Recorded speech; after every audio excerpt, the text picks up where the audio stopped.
Hey guys, Verbals here. Welcome to episode 2 of Where Did I Fuck Up?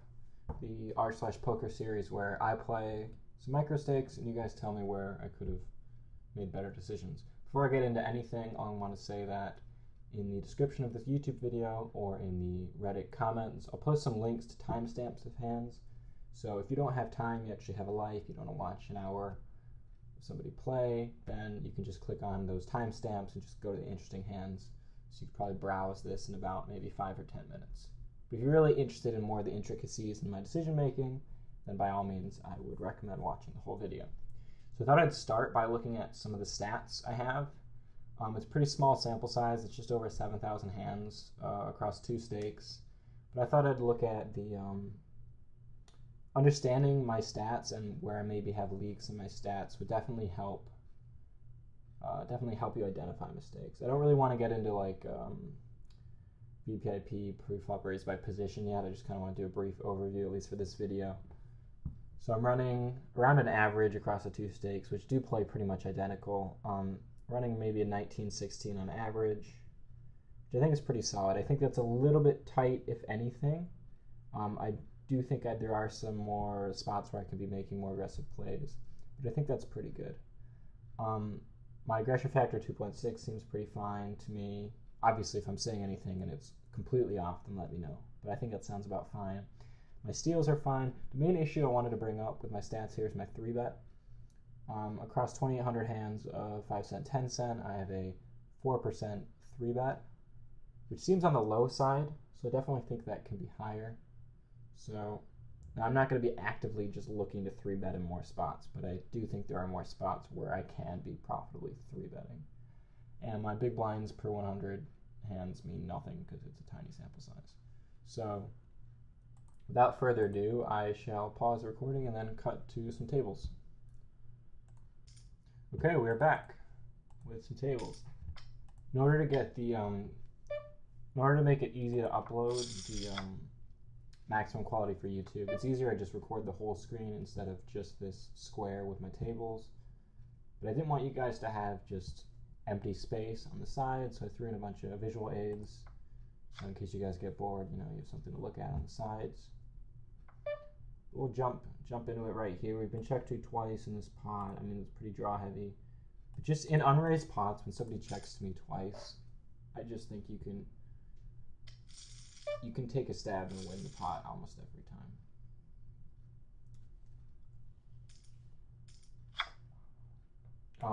I appreciate all the feedback I got last episode. I got a lot of good feedback. I'll just quickly review some of the things. I auto check fold too much because, like for example, when you're in the small blind, you might see a bad hand and just fold, when in reality that's probably one of the hands that you might try to steal with if you folded to. Tiling, obviously I fixed the tiling. There are a couple spots where I was too tight under the gun that people commented on. And then this is one of the major things that I'm hoping we'll find some spots in this video to go through is bluff raising. I find this spot comes up the most when, as the pre-flop raiser, you miss the board, but it's a very dry board. So for example, like a 7-4-9 rainbow board, and then your one opponent, it's a 2-way pot, heads up pot, your one opponent donks into you. So for example, if I raised with and in any hand I would raise with, like on the button for example, let's just pick a random hand, like ace-10. If I raise with ace-10, I got a caller, flop comes, very dry, very low cards, like a very low flop, and then I get donked into for half pot. I think that's a spot where I can 3-bet profitably. And it's hard to explain just like listening to this, but hopefully we'll find some spots. Because I think on super dry flops that miss our opponent's range, donk bets are usually very weak. So I think it's profitable to 3-bet. I think somebody mentioned that in a comment. Oh, I'm sorry. I have not had my headphones in, so you guys have been listening to the production. I thought the production value was better, but obviously not, because you guys have to listen to the annoying beeps and things like that. I don't know. Maybe you do want to listen to those beeps. maybe not. I'm going to put my headphones in so you don't have to hear those stupid beeps. I'm king 5 suited and it cut off. I think you can raise that. I think it's pretty close though. Offsuit I'd probably fold. I might overvalue suited hands.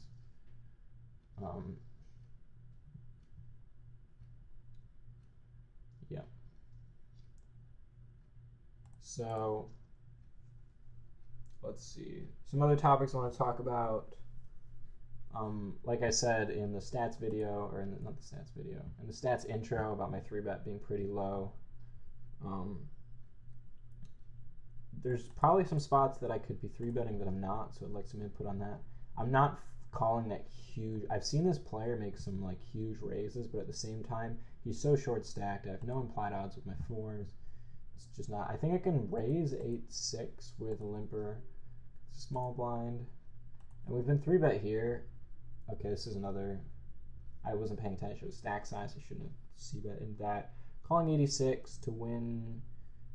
I think this is a spot where we can actually call, but obviously it's a crying call because we weren't paying attention to stack sizes. This is an easy c-bet. Yeah, I think I'm going to call. Expect to see a 10, which we do. And we flop. Well, he turns us dead, which is fine. Yeah, that was a spot where I wasn't paying attention to his. I think the odds we were getting there were like 4-1, and if he had any kind of pair, then our ace was live. I think it was okay.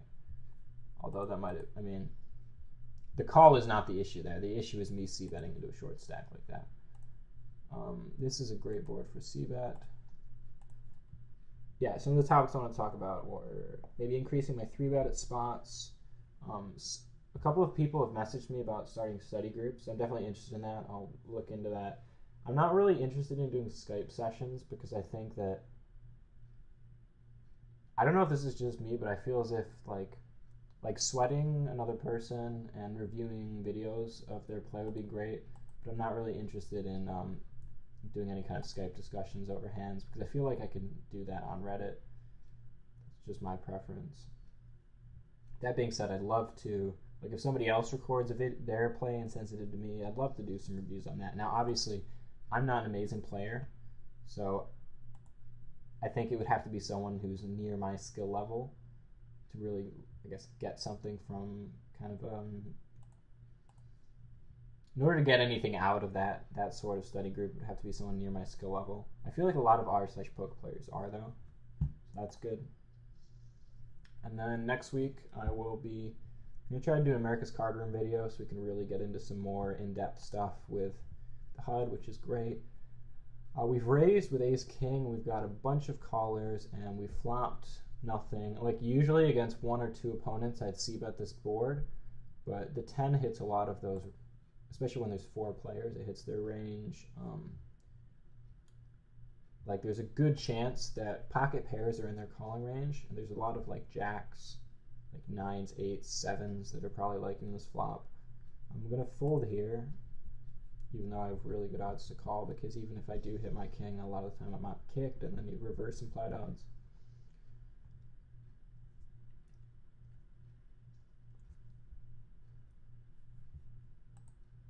I'm going to record for about an hour, same thing as last time. I don't know why I'm saying that. I don't know why that information is useful, because if you clicked on the video, you can obviously see it's an hour. But I just need to ramble to myself so there's no awkward pauses. Queen 7 suited to like a 2.5x raise. If it was like a Queen 10 suited, I might call like a suited 2-gapper, and the money's gone in there. Wow, that was really okay. So he got his money in there with, I think that was second pair or it was top pair. I'm just gonna write stacks light for player 3, just because. Yeah, that was ridiculous. I mean, unfortunately, he's basically, yeah, he's gone. But if he reloads, that's good information to have. I think every time I see a player limp fold, I'm going to tag them with like a green, just for like a fish indicator. With a raise and a call behind with a suited ace, getting those odds, I think you have to call. Just because, especially it's like a connected suited ace. Like we can flop a lot of draws with this. Oh, I didn't see that player had shoved. Okay, that was a poor play. There's no reverse. There's no implied odds with player 3. So, I'm really not doing so great so far. This is a spot where I'll probably call a street, and I'm probably going to lead out for value. But if I was raised, I'd probably call a street. If I get 3-bet, I'm folding. If he calls, I'm probably, now I have good relative position, which is great, which means I can check behind here, because that card's not wonderful for us. But at the same time, I don't think I can, there's more value to be had here. And that's a pretty good card. Depends how much he bets if he donks into us. I'm expecting him to check behind his like 8s, well not his 8s, but like his 7s, his mid-pair type hands. And I just don't think there's value to be had here, so I'm going to check. And he shows us a set, which is kind of what I expected. And play 3 at air, because he's super monkey tilt. Super monkey tilt. I don't think that's a phrase.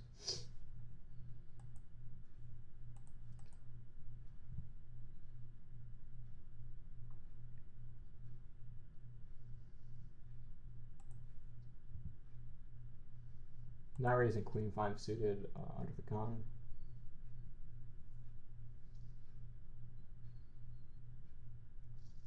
Oh, zoning out there. I wasn't zoning out, I was paying attention to the other table. Isolating with ace 3 off, and we flop. Very good hand. We're not really going to get value out of like 6s. Well, I'm sorry. The only hands we're going to get value out of 6s and pairs, and there's a lot of other hands in this range that aren't those. So I'd rather check call here.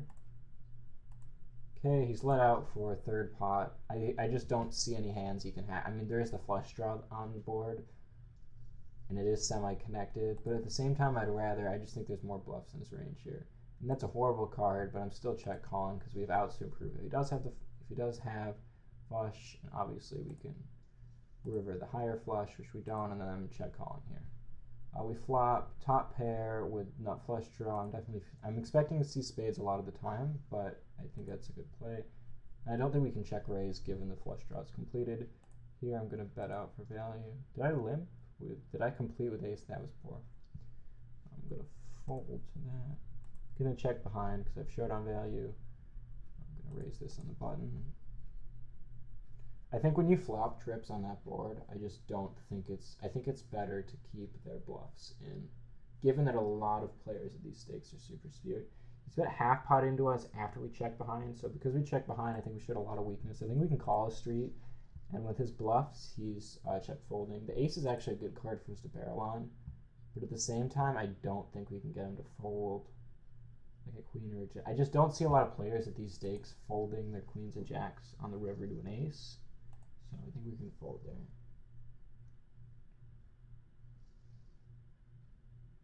I didn't really talk about this in any of the videos so far, but I don't put a lot of emphasis on table selection on Bovada, but okay, so we're basically on the button here.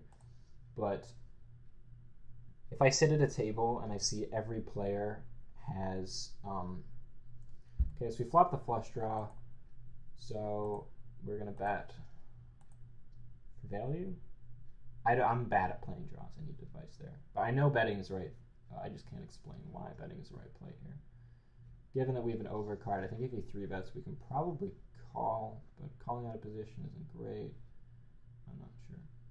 What I was going to say was, if I sit down at a table at 5 cent, 10 cent, and every player has a full stack, like if like every player is 100 big blinds deep, then I'm probably just going to find a better table.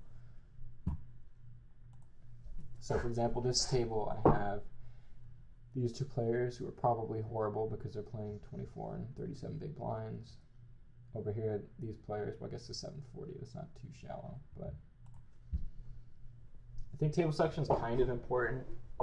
When you isolate tables where people are playing 50 big blinds deep, those players tend to be worse on average.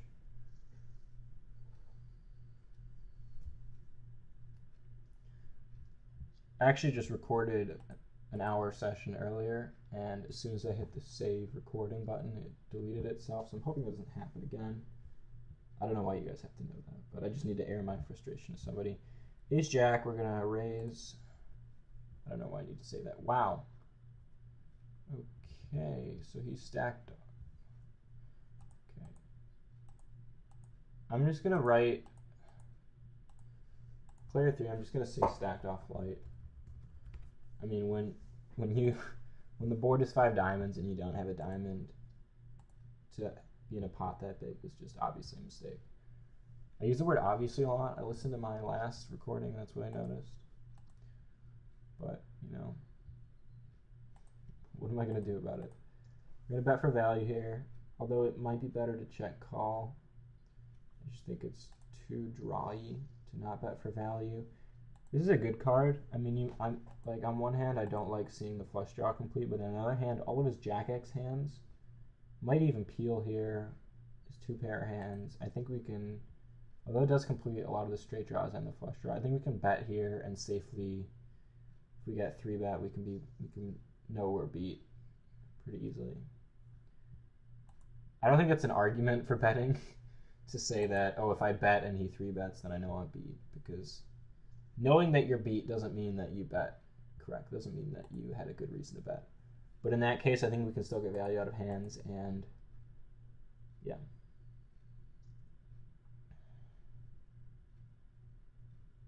That's all I have to say on that subject.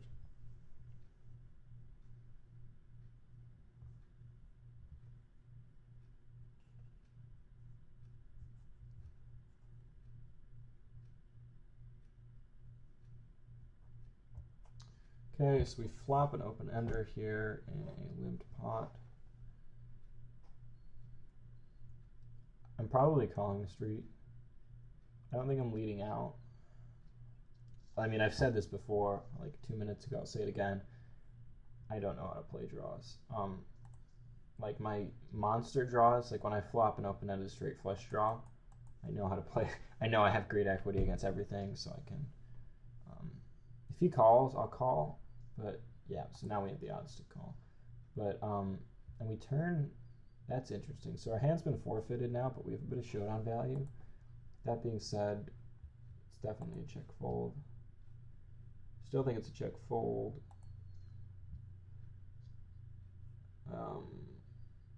Did I just call a 3-bet?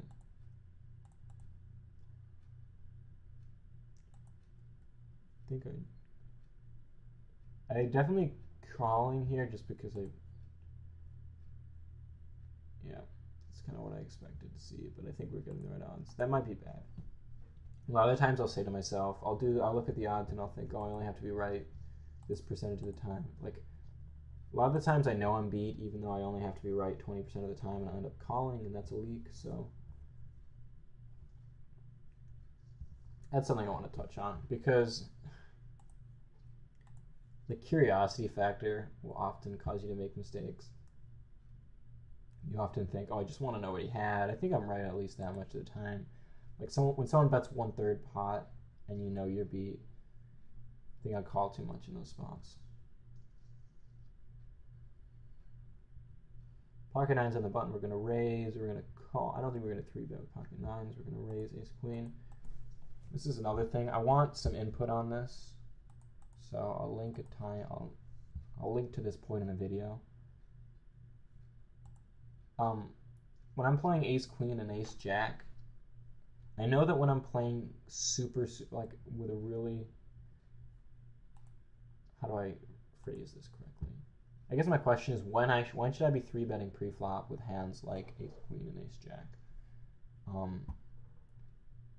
And how does that vary by position? How does that vary by position? How does that vary by table image? How does that vary by like how loose or tight the table is? I'm gonna bet this is super draw heavy, so I'm gonna bet. I probably should have bet a little bit more. If we get played back at there, I'm putting the money in just because so many players will overplay ace 10 there. And he's usually drawing, or he's a pair and a draw or something like that. I'm gonna complete just because we're never gonna flop an overpair with 7s. So I think it's much better just to set mine when we have implied odds versus 3 players. I'm isolating. I mean, king 3 offsuit isn't. It's probably on the border of hands we would raise with on the button. So we turn an open ender. I'm gonna lead out here because if somebody has overcards, I want them to. I'd rather take the pot down right now. And if we do get called, we definitely improve. Like I think 20% of the time. which we don't. This is an interesting spot because if he check, he's not calling us without a club, and I think we get played. I'm gonna hope he checks behind, but depending on how he sizes his bet, and he's bet half pot, so we have to be right 33% of the time. Are we right 33% of the time? That's a good question. I'm flopping a lot of sets, and I'm not getting paid off, which is fine. I think I'm going to fold because I think he checks behind without a club here. We've been bet into. It's super, super wet. I'm just going to try to get the money in here. And he calls, and the 2 is blank, so we're going to have to bet relentlessly here because a lot of his range is draws, and we don't want to pay to draw, which is fine. Oh, okay, see bet. Okay. C-betting here as well. And our C-bet's been called. I mean, he's floating us a lot of the time here, although his range does have a lot of 9s. I'd rather just check behind, though. If he leads out, yeah, I think I have to fold. Although he's bet 1/3 pot. Any kind of pair, though, beats us. So we pick up 2 aces on the button. I think it's strong enough to raise from the button. If it were kings, I'd probably fold. But I think aces. Aces are good. Aces are good most of the time pre-flop. I mean, unless your opponent turns over like 2 Uno wild cards or like an Omaha hand, things like that, you're usually good pre-flop with aces.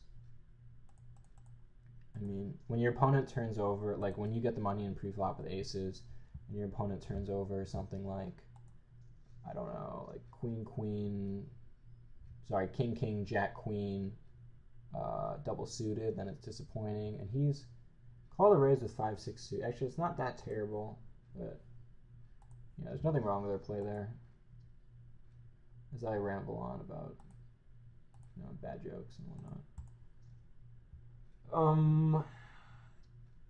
I mean, if this was heads up, I'm probably defending my big blind with king 7 suited, but I don't think I want to against a short stack.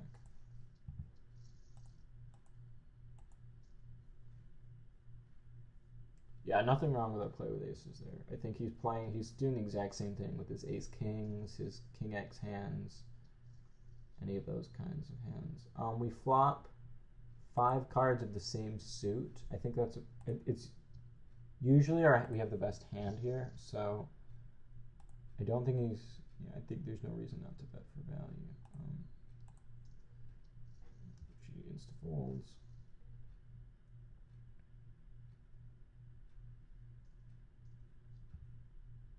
Folding ace king suited under the gun, folding 5-9 offsuit, button.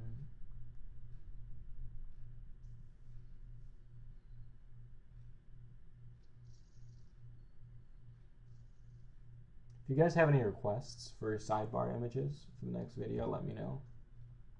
I'm pretty proud of my selection here, but if there's anything you guys want to see, let me know. In position, I think we can definitely just call with ace queen. We flop the nut flush draw and a gut shot. I think we have equity against pretty much everything. When he doesn't see that, we definitely betting here. Check folding over here.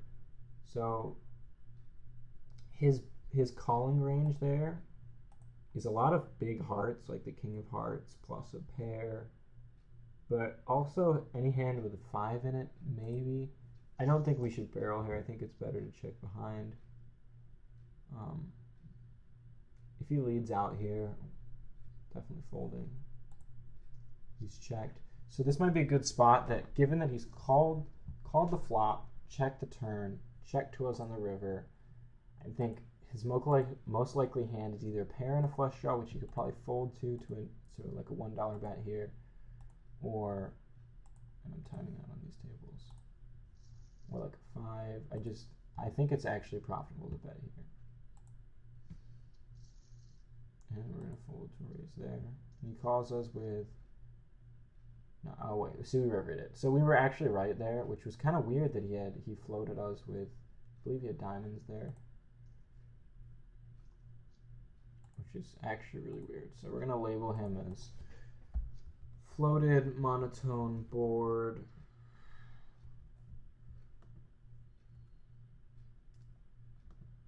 Yeah. Just going to write floated monotone board. I mean, there's no reason for us to think the 9 had hit him. And I think, given the way he played the turn in the river, I think it's pretty safe to say that we could profitably take a stab there. I don't know, what do you guys think? I'm not raising Jack 2 off on the button. I am, oops, okay. Definitely raising Queen on offsuit from the button. Raise it a little bit too big there. We got one caller. We flop top pair. Pretty dry, so I'm inclined not to bet very large on here. Because generally, yeah, I can bet half pot.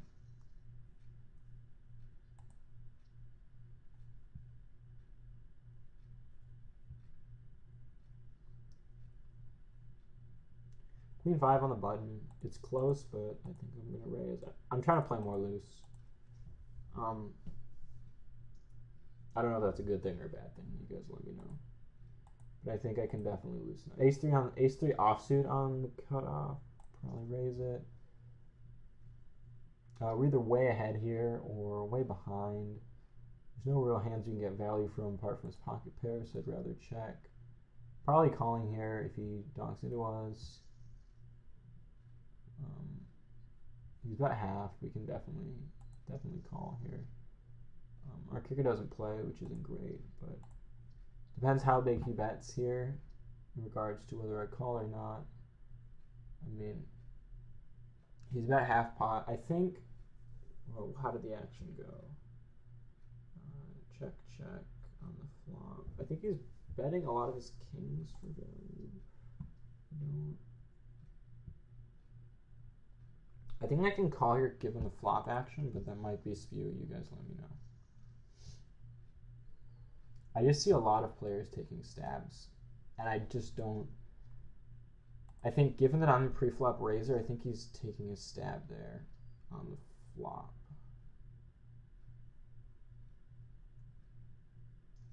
Yeah, tell me guys what you think about that hand. Jack 10 suited under the gun. It's probably close, but I just don't want to raise that under the gun.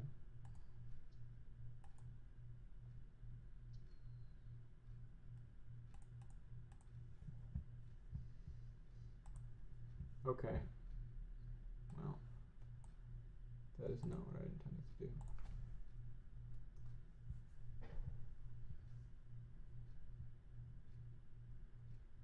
Folding Jack 4 off of mid position.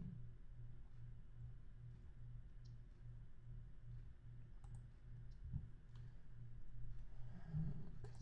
I don't know why I'm not auto posting. That's just stupid.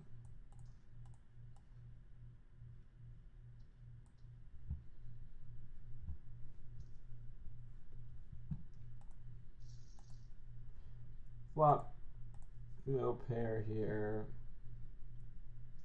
Probably call with a suited king, to be honest. I think we're getting the odds. I think people take stabs with garbage in these kind of situations. So I think we can call, definitely call.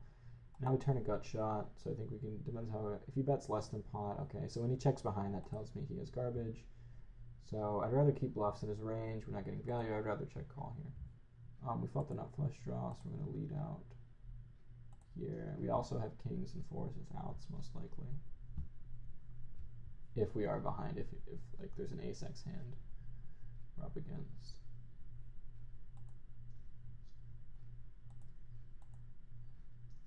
Every draw, I think, every draw that I have, I'm definitely going to be posting for advice, because when we get min 3-bet, so it's not even like it's a no-brainer. Getting the money in here because he's so short stacked, I'd rather keep bluffs in his range. I say I might be doing that too often. I might be losing value because I try to keep bluffs in his range too often. Because then you get in a spot like here where I don't know whether I should check. I feel given the check behind the turn, he's definitely likely to check behind the river. So I'd rather just try to stack for value. Raise here, can fold here. And that was interesting. He flopped a set. Actually, yeah, that's pretty standard. What do I think about his play? I don't know. It's kind of hard when I'm multi-tabling to pay a lot of specific attention to a lot of hands, so that's why I'm definitely one of the reasons I'm recording it. Definitely calling here, so when I watch back, I can. Okay, so the ace is actually a good card. It means he's less likely as a king. Route kicked a lot of the time by kings, but I'm probably calling street. No, he's potted it, so I'm gonna fold.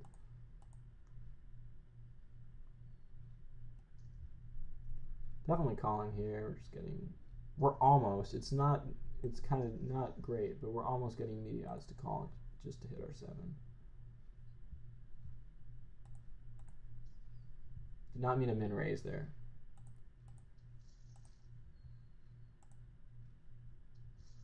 Flop, not flush draw.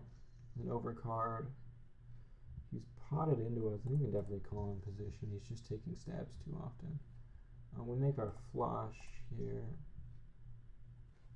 He's checked to us. That usually tells me he was just taking a stab. I'm not sure yet, but I'm starting to realize a lot of people take pot-sized stabs at pots when they don't have it. I think we still have to bet as if he has some kind of 10 or 8. So I'm going to bet about half pot. I don't think there's a lot of value to be had here, but I think we can definitely bet. Definitely fold.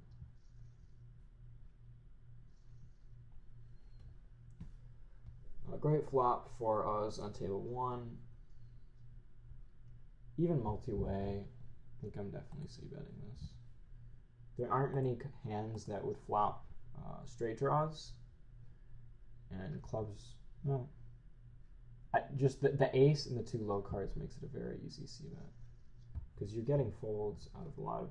So he's taking a stab here. I think this is one of those spots I was talking about pre-flop where the board is kind of dry. So I can actually profitably 3-bet. I'm ignoring his 10-cent stab. That's not even. Checking behind here. Check 2 Oz. Don't think there's much value, so I'd rather check behind again. Yeah, we're not getting him to fold any hands. I think that he's calling our flop c-bet with, especially on that. So I'm going to check behind. Even if I turned a river to queen, it'd still be. If he checks to us again, which he has, is it spewy? I mean, he checked the. A lot of players do slow play their monsters, but like the flush draw completed. I'm expecting to see a weak ace that I probably wouldn't get him to fold, which is correct. So I think we made the right play there, not c-betting, or not. He'd have to be really nitty, I think, to fold that. Pretty good flop for 4s. If it's check 2 Oz, I'm folding to a donk bet here because we have no pot equity really. But yeah, I'm folding to that.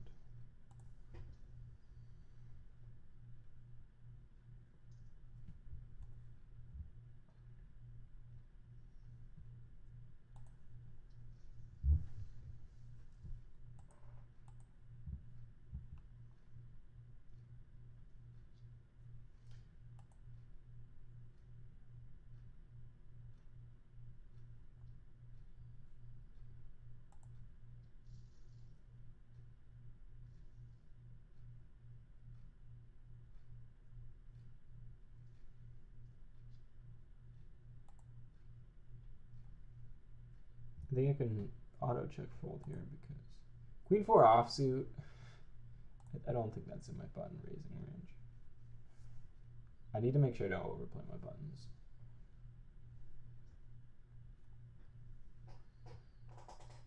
I can auto check, or I can auto check fold.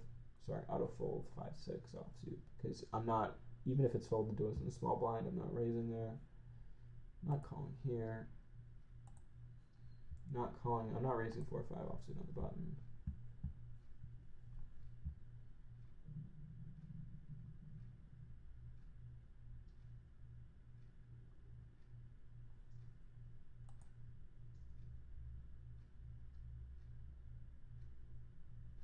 Suited connector on, like 4 or 5 offsuit I'm not raising, but I think I can raise 4 or 5 suited. And it sounds like a kind of a stupid distinction, like, oh, it was suited. But I just think your implied odds are a lot better, and you can just flop more draws. That might be bad. Let me know if that's bad. That player looks like they didn't raise their full house for value. But there's not a lot of value behind there. It's a pretty good flop for c-bet.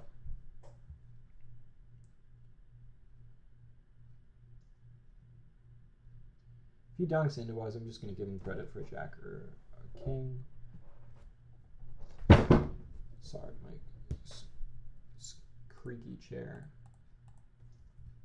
I also realized that me having a better microphone this episode might actually be a curse instead of a blessing. Just because I'm pretty sick right now, so it's probably going to...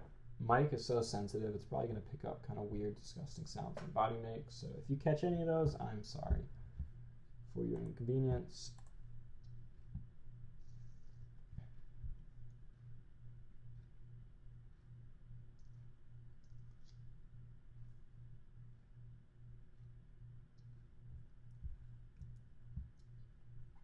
Raising threes, cut off.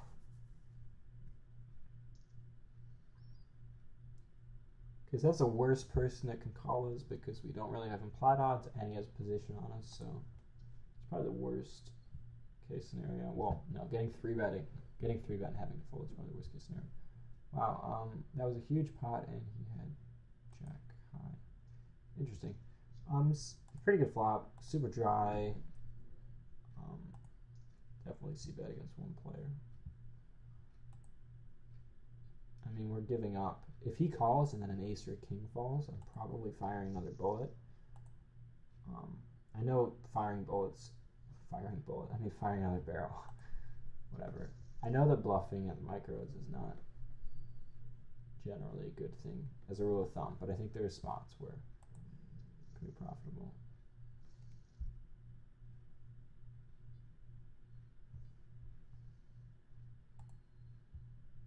If it's folded to me in the small blind, I'm raising. Maybe if there's one limper. That's another topic. When you're in the small blind, I know my raising range when it's folded to me is really wide because the big blind's on any 2 cards at that point. So you can raise really wide and steal the blinds most of the time. But when you have a limper, because the limper is not on any 2 cards because you're assuming they're not limping any 2 cards, how much narrower is your range with one limper in the small blind? That is a question I'd like some answers to.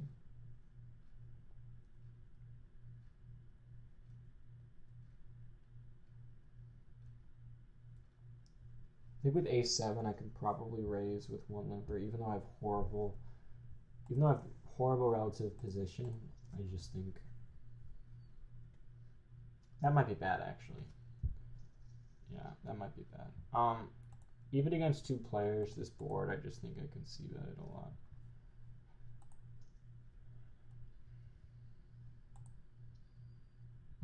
I expect to pick it up a lot of the time here. I think a king is a great card to barrel on. Just because he's calling us with a lot of 10s. He's not calling us with draws. So, and his mid pairs, like that he's peeling with, he's probably folding with the king. We pick up 2 aces here, and he's called. So now we're just giving up. That might have been a spew. Wow, he couldn't beat ace high. I'm kind of in... I guess he's on a draw there.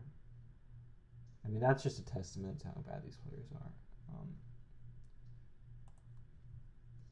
We take down the pot pre-flop with aces. It's usually better to take down the pot pre-flop with aces because you don't want them to get cracked because that'll make you tilt and then you'll lose all your money. So it's better just to win a couple big blinds with aces. See, this play, he didn't take my advice. He got all his money in with aces, which isn't good.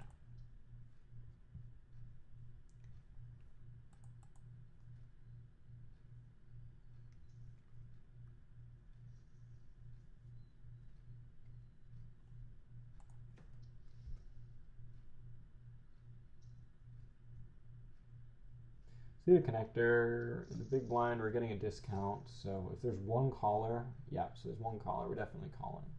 If there was no callers, I'd probably fold given our bad position.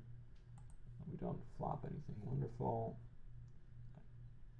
This player floated a monotone board, so he's probably very loose. We flop top pair here. Our hand is very vulnerable, but I think I'm going to bet for value. Get value out of jacks, and that's it. I mean, most queens that are calling us are stronger queens.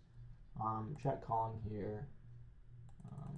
Definitely 3-betting here, and when he checks behind, usually have the best hand. I think there's very thin value to be had here. But his weaker queens and his jacks and whatnot, or his stronger queens, I said, obviously, are calling that. I'm probably getting it in here. Just not getting it in with ace-king. Well, it depends whether you're the one shoving or if you're calling the shove.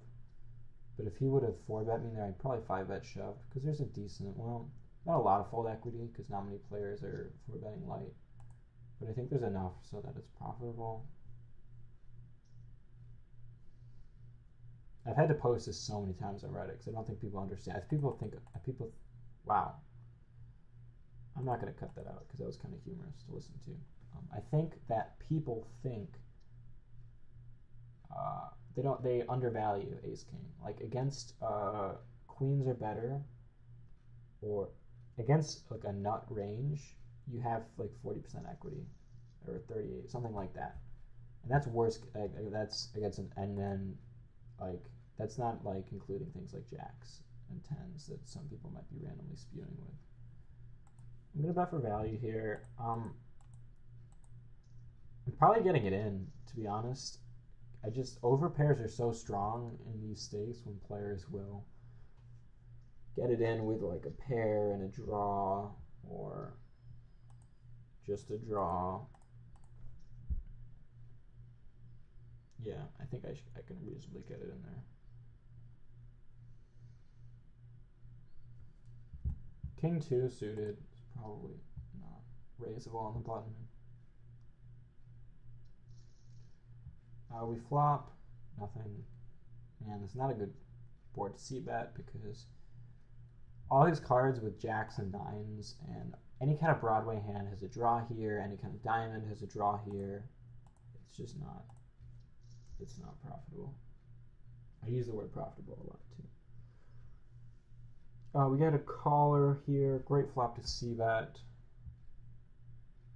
There's a concept I was trying to integrate in my game recently, and that has been when you have a non-vulnerable hand.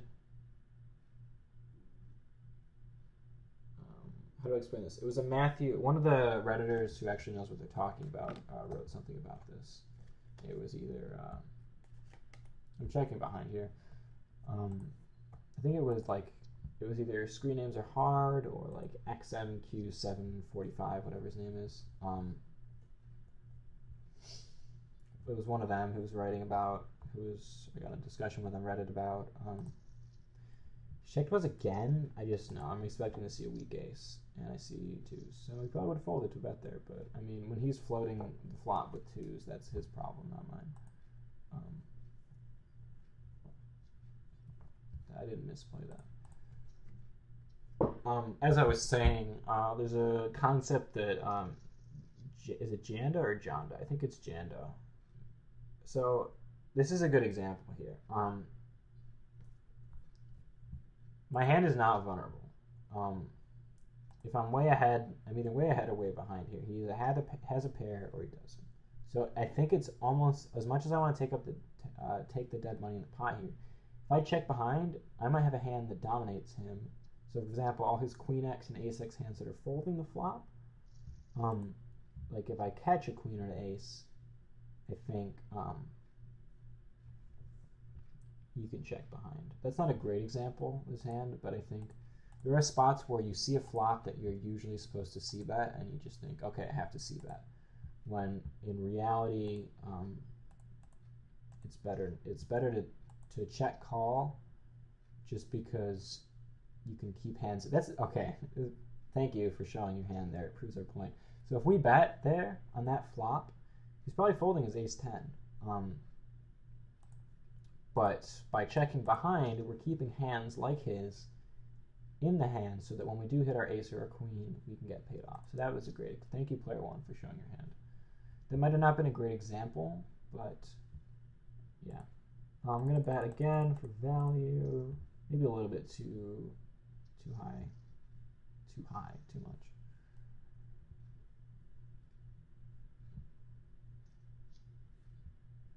Okay, crazy shove. I'm not going to misclick. I folded quads yesterday. I'm not going to have another stupid misclick again today.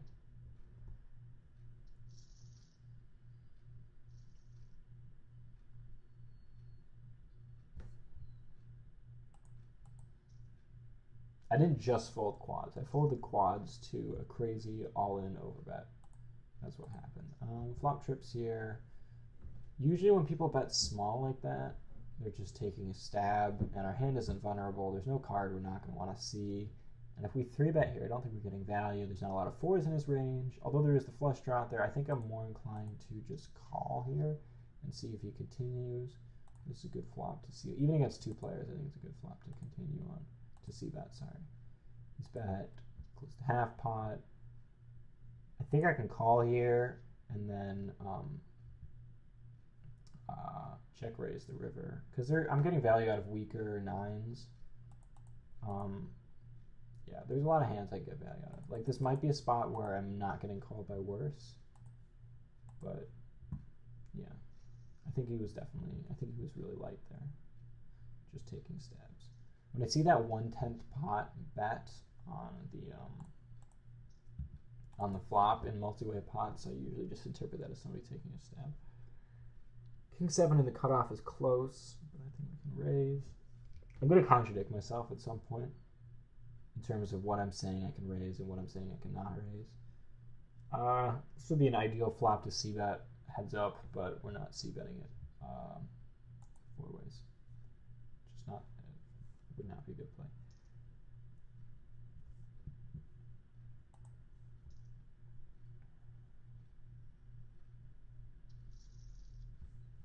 Jack King in mid position can definitely raise.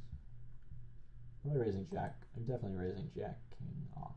Jack King off. Such a good joke. So top pair with the second up flush draw. Super draw heavy though, so I'm gonna bet close to. Maybe I should bet not as much. Obviously, it wouldn't matter in this case because he autofolded, but maybe I should bet 80%, 75% pot. Queen, king, offsuit. I'm raising under the gun. I think at these stakes I get enough calls from weaker kings and queens to the point where it is profitable. Okay.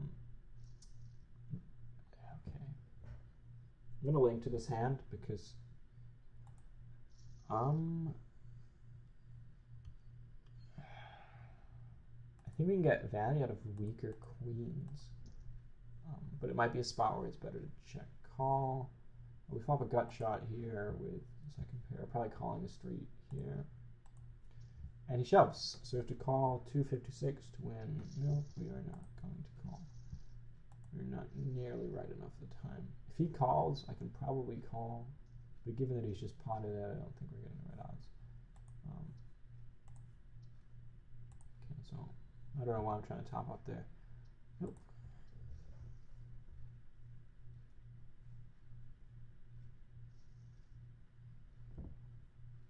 I just realized I thanked player one earlier for showing his hand, but he would have had to show. Oh no, you can auto muck. Never mind. You can auto muck a losing hand, which it's smart to do.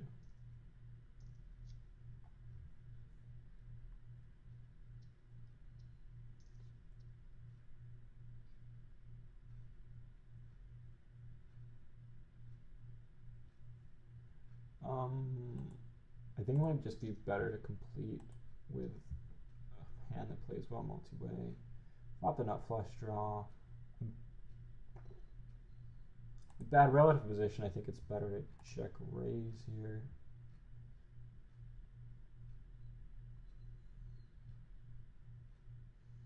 Because if we check raise, and then we check the turn, a lot of hands might check behind because they don't want to be check raised on the turn again.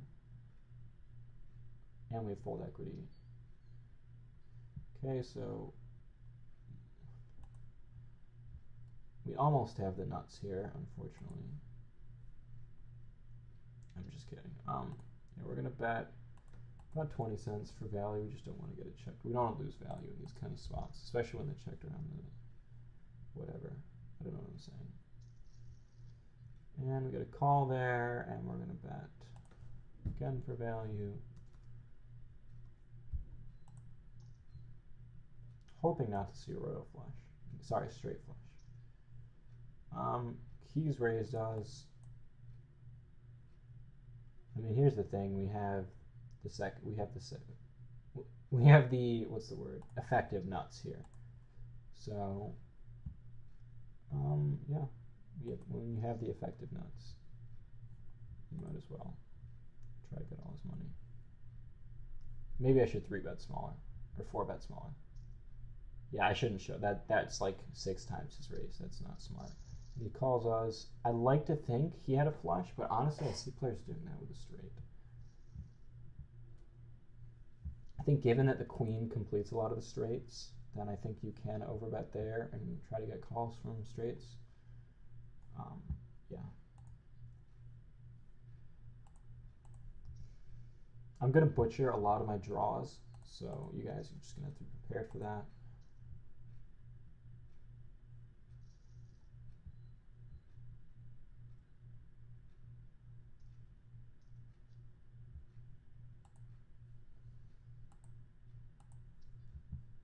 I don't think there's been too many. I don't think there's been a spot so far that's really made me kind of uneasy. Uncomfortable is a better word. But I think there's definitely some spots for analysis here. If we get 3-bet on this board, we can probably call in position. This is probably the worst board to see that you could probably create. If he donks into us, I mean, we have the gut shot. We have an overcard. I think we're probably folding to a donk there. But I'm easily checking behind. Given he's checked twice, I think it's pretty safe to say we can bet and take down the pot a lot of the time. Usually only getting called by his draws there.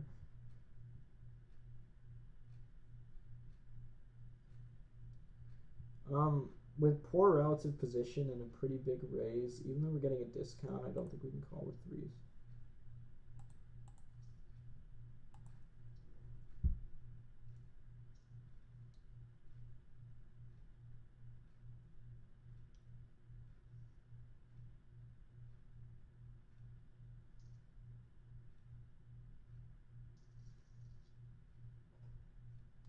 Okay, we flop open-ended straight draw. He's done. When you have an open-ended straight draw and top pair here, I think you could probably just get it in. Even against his ace-kings, I think we have pretty good equity. Or is it better to call to keep those bluffs in?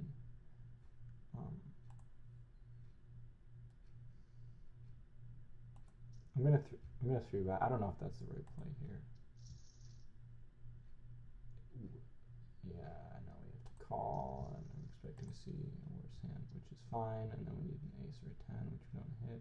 I don't think our play is horrible there, but I think we probably should have called. Although I don't think our equity is that bad against his 2 pair hands. I mean, I can't just say that because he had 2 pair, but I mean against hands like sets and 2 pairs. I don't think our equity is quite good enough to call it. I'm checking it behind here. Yeah, I think that was kind of spewy. Folding over bet. Yeah. So that was good. I think player 4 is needling me here for making that play, which is fine.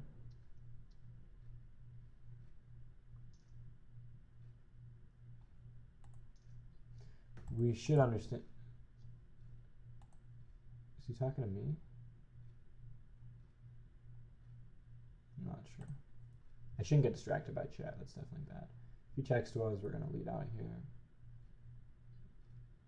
There's no reason not to. Probably should have not bet so quickly. It kind of looks like we're stealing.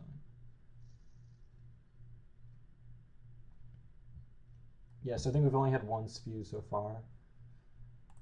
Top pair, good kicker with an open-ended straight draw. But yeah, I think I need to call there. I don't think I should raise. What do you guys think? I think I had a decent amount of outs with some equity. But then again, we didn't have equity because it was us that was calling. I'm checking behind here to keep the hands that I dominate in the hand. I'm not going to get him to fold any of his draws. It's just smarter.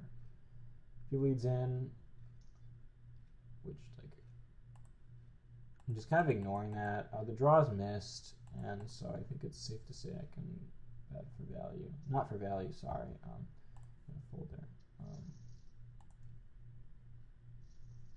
Bet to take down the dead money. We're going to top up our 2 cents here. So I think we've had I think it's been a pretty good session. Definitely think that what did I have? Ace, was it king 10? It was king something. That hand wasn't great. But I don't think we butchered it. I think you can maybe even justify a fold there. But yeah. I have some backdoor draws here, but that's about it. That being said, it's so dry that even multi-way, I think we can bet and get some folds enough for the time. I mean, to be honest, you're only calling really with a king or an 8 or a pocket pair, and that's a pretty narrow selection of his raise. I keep mixing up raise and range of his range. Jack 10 off. Probably raise that from the cutoff. Might be a bit loose. We've been 3-bet here with jacks.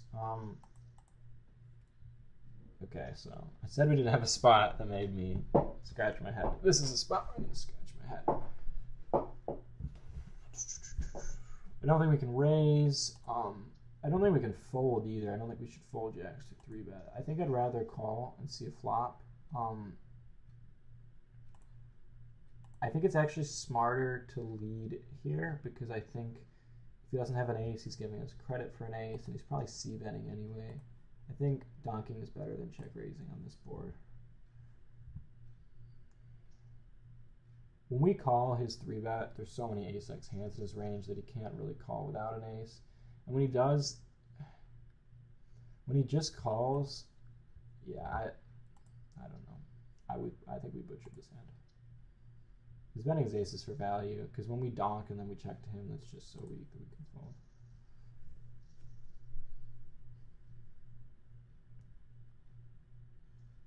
And my rationale for donking there, as I explained, was I don't think aces are a majority of his range. I think a lot of his range is pocket pairs like queens and kings that might actually fold to a donk there. But that being said, check raising might be better. But no, now I think about it, those hands he's checking behind with, I don't think he's betting those, so donking might be better. Who knows? But if he's checking behind, that's good. I don't know. I'll post a link to that point.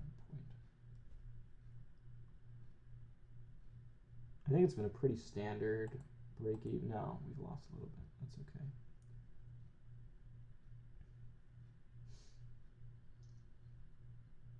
honestly, the quality of these sessions for me is not about whether I have a winning session. It's about whether there's spots that people can count me with.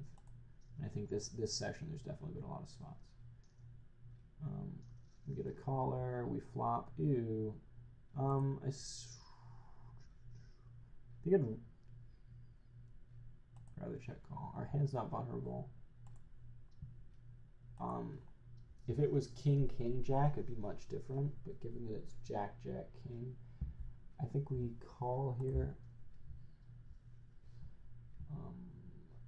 And hopefully, if he was taking a stab, he'll check behind.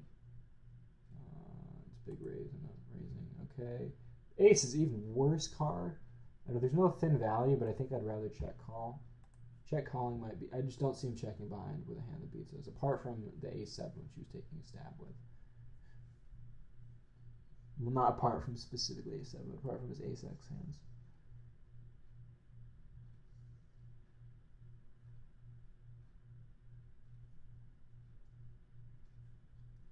Okay, we're going to play some heads-up cash over here. I'm not defending 5-8 suited. I am ignoring the mid-raise, and I'm going to make a standard raise. I just kind of ignore mid-raises. I think we're going to odds call. Actually, no, we're not. No, we're not.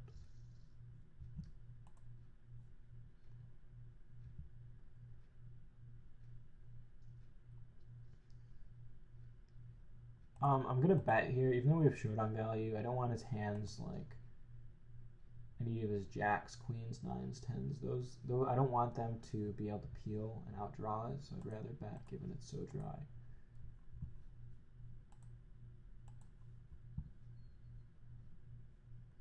King 10 off, I can raise.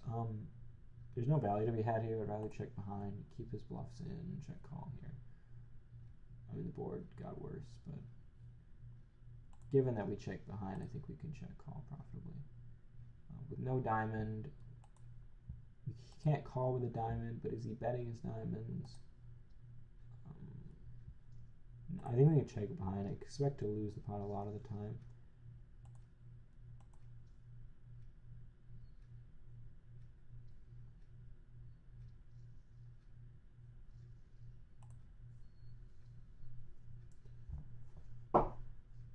I would probably find another table if this wasn't so close to the end of the session. Well, I have to find another table now.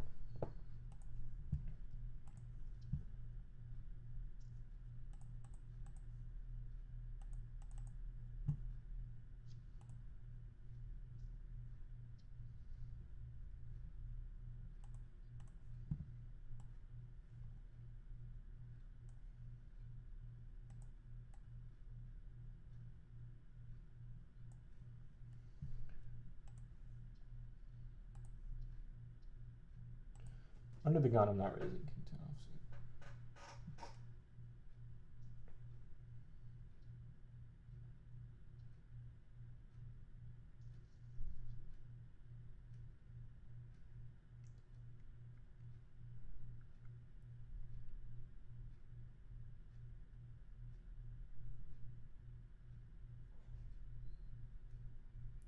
Okay, I'm gonna call a session now because it just hasn't been interesting. The phone's ringing. Shit's hitting the fan here, so I'm gonna go answer the phone. Talk to you guys next week, and I look forward to hearing your suggestions. Thanks.